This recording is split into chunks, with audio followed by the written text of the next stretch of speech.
Juca, falta muito. Haja emoção no Campeonato Brasileiro. Mas que demora, hein? Se o VAR tiver com o equipamento funcionando, não será de fácil solução. Haja paciência. Gastou! Quando ele viu o VAR! O VAR não estava funcionando, professor. Deu ruim no sistema que monitora a marcação de impedimentos. Como fala que numa reta final do campeonato as linhas não estão calibradas? Para mim, isso é inadmissível.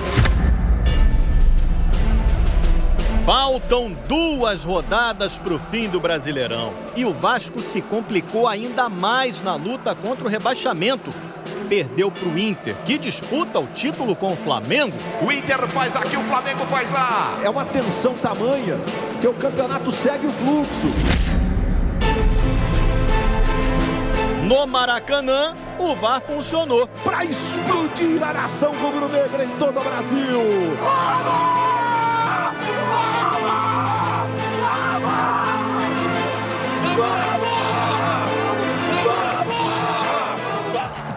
No Maracanã, tudo bem com o VAR. Funcionou direitinho e o Flamengo também. Um jogo que valia muito para os dois clubes. O Corinthians na briga por uma das vagas para a Libertadores. O Flamengo em busca da liderança do Brasileirão, distante 1 ponto do primeiro colocado, o Internacional, que no mesmo horário enfrentava o Vasco ali pertinho, em São Januário. Numa rápida viagem, a bola saiu de Arrascaeta e foi até Arão, que se antecipou à marcação e de cabeça abriu o placar. William Arão abre o placar no Maracanã. 1-0. Essa comemoração toda, porque aquele gol levava o Fla à liderança da competição. Mas alguns minutos depois, o árbitro da partida lá em São Januário confirmou o gol do Rodrigo Dourado, que devolveu o Inter ao primeiro lugar. O Corinthians continuava sendo sufocado. A cabeçada do Bruno Henrique explodiu na trave. No travessão do Bruno Henrique! Mas na primeira vez em que o time paulista chegou efetivamente ao ataque, teve sucesso. Linda a bola pro Léo Natel, olha a chance do Corinthians bater!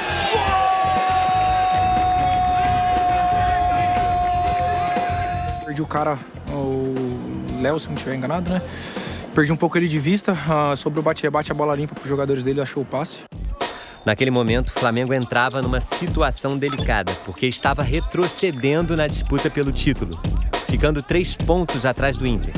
Só que depois desse chute perigoso do Mosquito, defendido pelo Hugo, o alto da tabelinha do Brasileirão mudou mais uma vez, com pausa dramática.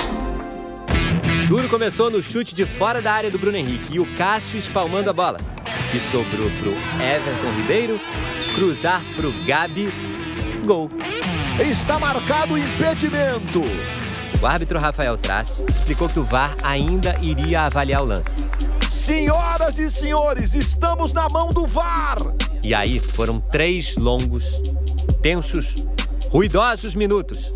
Foi? Perguntou Gabriel. Aquela conversa de jogador que só atrapalha o árbitro na hora de escutar o veredito da jogada. Gabriel rezando, árbitro tenso, Gabriel rezando. Árbitro ouvindo vozes, fazendo sinal do VAR e confirmando o gol do Flamengo. Gabi, Gabi, Gabi, Gabi! Gabigol é o nome da emoção! No momento do passe, posição legal para o Gabigol. Comemoração com a cabeça do Rogério quase sendo arrancada pelo Gabriel, que vibrou intensamente. Era jogo especial para o atacante, o 100º com a camisa rubro-negra, colando novamente o Mengão no líder Inter, separados por um único pontinho de diferença. O Gabigol ainda conseguiu finalizar perigosamente antes de sair de campo machucado. O atacante torceu levemente o joelho. E torcer, no outro sentido da palavra, foi o que os jogadores do Fla fizeram quando veio a notícia de que o Vasco tinha um pênalti a favor em São Januário. Os reservas deram um tempinho no aquecimento e foram até um monitor mais próximo para ver o Germancano chutar para fora. Bateu para fora!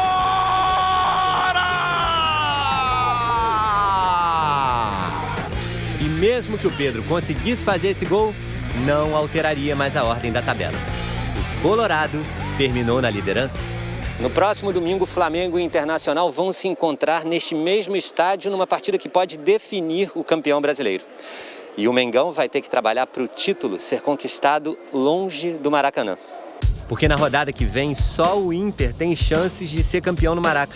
Um empate ou vitória do Flamengo adiam a decisão para a última rodada do Brasileirão. Haja coração. Passo a passo, né? Nós temos que canalizar toda a nossa energia agora, né, para o Inter, toda a concentração, e eu tenho certeza que vai dar tudo certo. O Vasco perdeu para o líder Internacional, se complicou ainda mais na zona de rebaixamento. Agora, quem roubou a cena em São Januário foi o VAR.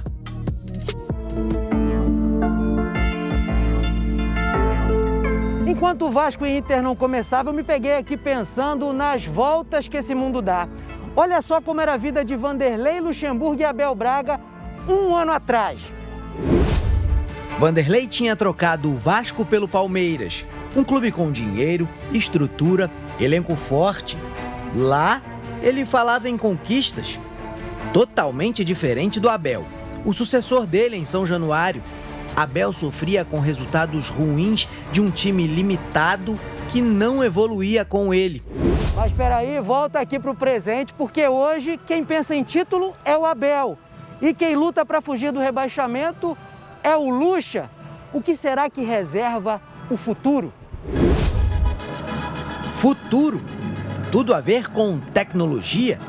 Representada no futebol por essa caixa, por essa sala. Que eles passem despercebidos, que a bola role legal, sem polêmica para a arbitragem. Mas o árbitro de vídeo é falível? O VAR deu tilt? Bugou, falhou, travou, parou, descalibrou. O líder estava conectado desde o comecinho. Tão cedo que aos 9 minutos já tínhamos o lance do jogo. Moisés levantou o toque pro gol! Dourado! Segue o Inter! O árbitro Flávio Rodrigues de Souza aguardava a checagem da jogada pelo árbitro de vídeo, como manda o protocolo. Um lance bem difícil, realmente vai precisar da linha da tecnologia ali para confirmar, por isso vai demorar um pouquinho. Visão tridimensional com as mais diferentes câmeras para tratar do ombro aqui, da perna colar, se dava condição, se estava à frente, como é que é? Não subiu a bandeira o assistente número 1, Danilo Maniz. 3 minutos e 50 segundos de espera para confirmar o gol, só que a decisão não foi baseada na tecnologia. Num primeiro momento, nenhuma reclamação do Vasco.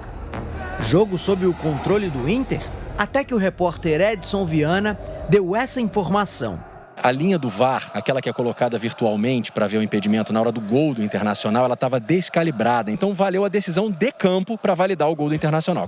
Eu falo com o juiz, ele falou que eles não estavam conseguindo fazer a linha lá em cima no VAR, por isso que demorou um pouco. Mas eu estava com a condição legal e o gol foi bonito. Vanderlei Luxemburgo e o diretor de futebol do Vasco, Alexandre Pássaro, cercaram o trio de arbitragem na saída para o intervalo. Praticamente todo o time fez o mesmo antes de o jogo recomeçar. Teve empurra-empurra, mas teve jogo também.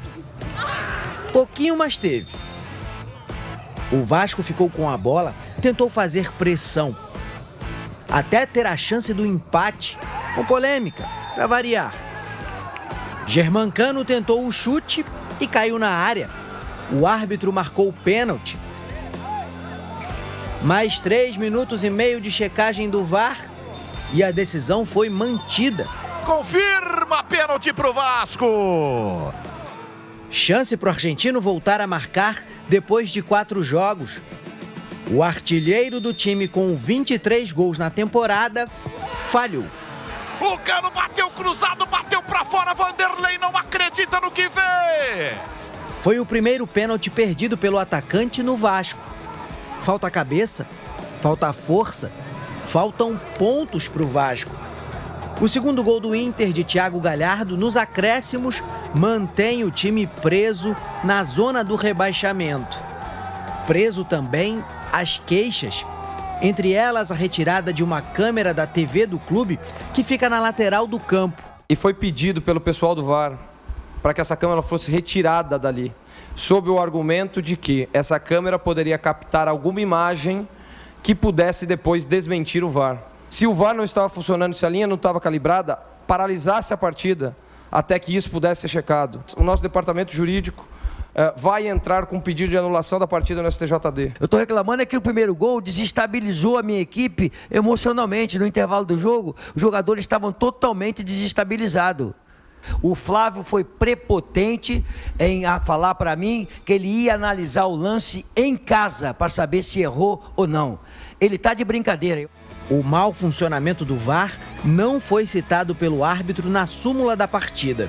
Em nota, a CBF informou que a Comissão Nacional de Arbitragem pediu explicações à empresa responsável pela operação dos equipamentos do VAR sobre o problema com a linha de impedimento.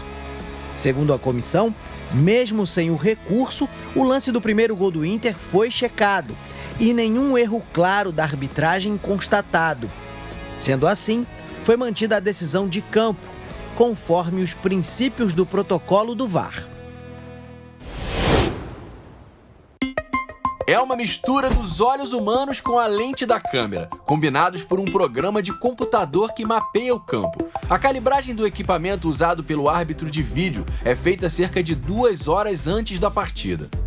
O funcionário joga a bola, ela quica e todas as câmeras têm que estar sincronizadas com a mesma imagem, o mesmo ponto de contato. Isso acontece antes da partida. Uma tecnologia criada para tirar dúvidas, mas como todo computador, o VAR não está à prova de defeitos e questionamentos. Depois de toda a polêmica no jogo contra o Internacional, o presidente do Vasco, Jorge Salgado, considerou o fato um escândalo e reforçou nas redes sociais que vai requerer na Justiça Desportiva a anulação do jogo. O protocolo do VAR da CBF diz que uma partida não é invalidada por defeitos na tecnologia ou por causa de uma decisão errada envolvendo o VAR, dado que o VAR é um membro da arbitragem. Segundo a CBF, ao longo do jogo, o equipamento voltou a funcionar normalmente. Tinha sido um problema pontual. Dessa forma, prevaleceu a decisão do árbitro de campo. Imagens com a linha traçada corretamente não foram divulgadas e a equipe que opera o VAR ainda não se pronunciou. Eles poderiam depois traçar. Agora, se tivesse impedido, eles não poderiam voltar atrás na decisão da arbitragem. A 2 rodadas do fim do Brasileirão, todo mundo vai estar de olho